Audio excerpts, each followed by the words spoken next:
बंगाल की खाड़ी में उठा चक्रवाती तूफान फेंगल आज पुडुचेरी में करेगा लैंडफॉल। 90 किलोमीटर प्रति घंटा हो सकती है हवा की रफ्तार। चेन्नई में चक्रवात फेंगल का दिखा असर। लगातार बारिश के बाद जलभराव की बनी स्थिति, सड़कों पर भरा पानी। चेन्नई में भारी बारिश के चलते लोगों की बड़ी परेशानी, लोगों को यातायात में भी मुश्किलों का करना पड़ रहा है सामना।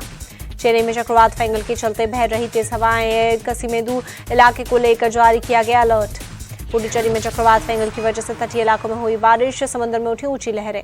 चक्रवात फेंगल को देखते हुए प्रशासन अलर्ट, कई रास्तों पर की गई बैरिकेडिंग। चेन्नई के कई इलाकों में बीती रात हुई बारिश, आम जनजीवन हुआ प्रभावित। दिल्ली में नहीं कम हो रहा हवा में प्रदूषण का जहर, आज भी AQI 400 के पार। दिल्ली के आनंद विहार और चिराग दिल्ली इलाके में हवा बहुत खराब श्रेणी में, लोधी रोड पर AQI लेवल 303 पहुंचा। दिल्ली में प्रदूषण से लोगों को नहीं मिल रही निजात। यमुना नदी के पानी के ऊपर भी तैरता दिखा सफेद झाग। लखनऊ में माता प्रसाद पांडे के घर के बाहर पुलिस तैनात। पुलिस ने माता प्रसाद पांडे को संभल जाने से रोका। प्रशासन की रोक के बावजूद संभल जाने के लिए AD समाजवादी पार्टी सपा के प्रतिनिधिमंडल में शामिल है माता प्रसाद पांडे। घर के बाहर पुलिस तैनाती पर बोले माता प्रसाद पांडे, हमारे मौलिक अधिकारों का हनन किया जा रहा है, गलत कामों को छिपाने के लिए मुझे रोका जा रहा है।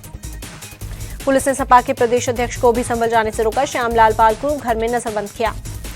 पुलिस के एक्शन पर अखिलेश यादव का बयान, डेलीगेशन पर पाबंदी लगाना सरकार प्रशासन की नाकामी, ऐसे प्रतिबंध पहले लगाती तो दंगा नहीं होता। संभल में इंटरनेट सेवा बहाल की गई, लेकिन राजनीतिक दलों के आने पर पाबंदी अगले 10 दिन तक बढ़ाई गई। यूपी के संभल हिंसा की आग, महाराष्ट्र के नांदेड़ पहुंची ओवैसी की पार्टी। AIMIM ने संभल हिंसा के खिलाफ किया प्रदर्शन। PM मोदी CM योगी के खिलाफ की नारेबाजी। नांदेड़ में AIMIM नेता सैयद मोइन ने साधा PM मोदी और CM योगी पर निशाना, कहा बीजेपी सरकार मुसलमानों को कर रही है टारगेट। असदुद्दीन ओवैसी ने कहा सर्वे से देश में उथल पुथल मचाने की कोशिश, इससे देश के सामाजिक माहौल को नुकसान। 1991 के प्लेसेस ऑफ वर्शिप एक्ट के खिलाफ है सर्वे। संभल को लेकर जामा मस्जिद के शाही इमाम अहमद बुखारी का बयान, कहा मुसलमानों को मारा जा रहा है, संभल में क्या हुआ हम सब ने देखा। महाराष्ट्र की राजनीति में आया बड़ा मोड़, एकनाथ शिंदे ने डिप्टी CM के साथ गृह और शहरी विकास मंत्रालय भी शिवसेना को देने की मांग की। महाराष्ट्र में सियासी हलचल के बीच सतारा में पहुंचे एकनाथ शिंदे अपने गांव। शिवसेना के मुताबिक तबीयत ठीक नहीं होने की वजह से आराम करेंगे शिंदे के अचानक सतारा जाने पर बोले शिवसेना नेता उदय सामंत, एकनाथ शिंदे नाराज नहीं, महाराष्ट्र में हम महायुति की सरकार बनाएंगे। शिवसेना नेता संजय शिरसाट का बयान, एकनाथ शिंदे अगर उप मुख्यमंत्री नहीं बनते हैं तो ये पद पार्टी में किसी और को दिया जाएगा। केंद्र सरकार में मंत्री नहीं बनेंगे एकनाथ शिंदे, शिवसेना नेता संजय शिरसाट ने किया साफ। शिवसेना विधायक प्रताप सरनायक ने मंत्री पद के लिए ठोका दावा, कहा मैं सबसे ज्यादा वोट लेकर आया हूं, मुझे मंत्री बनाना चाहिए। प्रताप सरनायक ने श्रीकांत शिंदे को केंद्रीय मंत्रिमंडल में शामिल करने के लिए मांग की। कहा श्रीकांत शिंदे 3 बार से कल्याण से सांसद रहे हैं, वो संसद में महाराष्ट्र के विकास को मुद्दा उठाते रहे। महाराष्ट्र सरकार ने राज्य वक्फ बोर्ड को मजबूत करने के लिए 10 करोड़ रुपए ट्रांसफर करने का आदेश लिया वापस। राज्य के मुख्य सचिव सुजाता सैनिक ने दी जानकारी। बीजेपी के विरोध के बाद फैसला लिया गया वापस। बीजेपी की दलील, वक्फ को पैसा देने का फैसला एडमिनिस्ट्रेटिव लेवल पर लिया गया, संविधान में वक्फ बोर्ड का कोई जिक्र नहीं। दिल्ली में कांग्रेस वर्किंग कमेटी की बैठक, महाराष्ट्र हरियाणा में मिली करारी शिकस्त पर हुई चर्चा। राहुल प्रियंका बैठक में रहे मौजूद।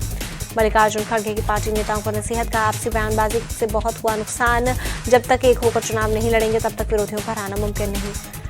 मल्लिकार्जुन खड़गे ने कहा माहौल पक्ष में होने के बावजूद हम हारे, अब हमें माहौल को नतीजों में बदलना सीखना होगा, पुराने ढर्रे पर चलकर हर समय कामयाबी मिले जरूरी नहीं।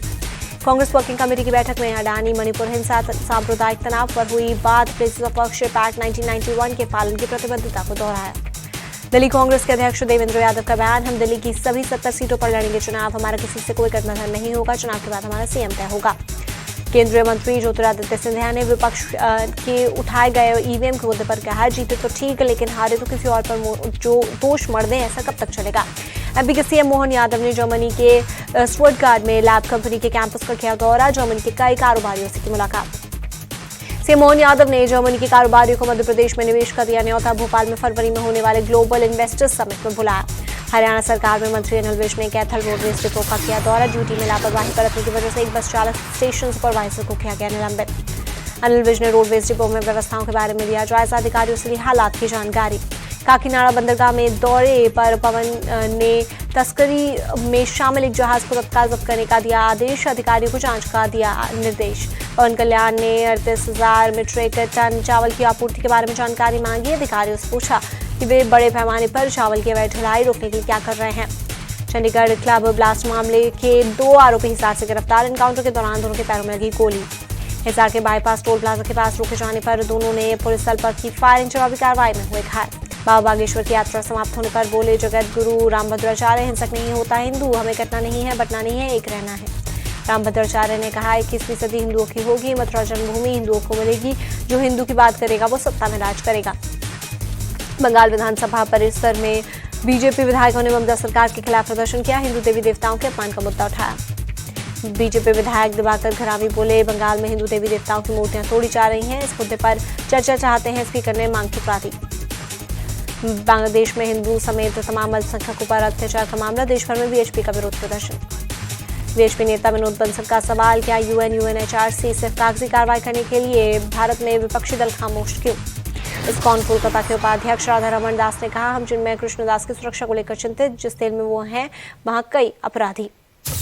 राधा रमन दास ने इस्कॉन बांग्लादेश के खाते फ्रीज होने की खबर पर भी चिंता जताई, कहा बांग्लादेश में अल्पसंख्यकों के साथ जो हो रहा उसके खिलाफ सबको खड़ा होना है। कोलकाता में बांग्लादेश डिप्टी हाई कमीशन के बाहर इंडियन सेक्युलर फ्रंट के कार्यकर्ताओं का प्रोटेस्ट, बांग्लादेश में अल्पसंख्यकों पर हो रहे अत्याचार पर नाराजगी जताई। बांग्लादेश में हिंदुओं पर हो रहे अत्याचार में भारत ने विरोध जताया, विदेश मंत्रालय ने कहा, हमने बांग्लादेश सरकार से अल्पसंख्यकों की सुरक्षा की जिम्मेदारी लेने को कहा।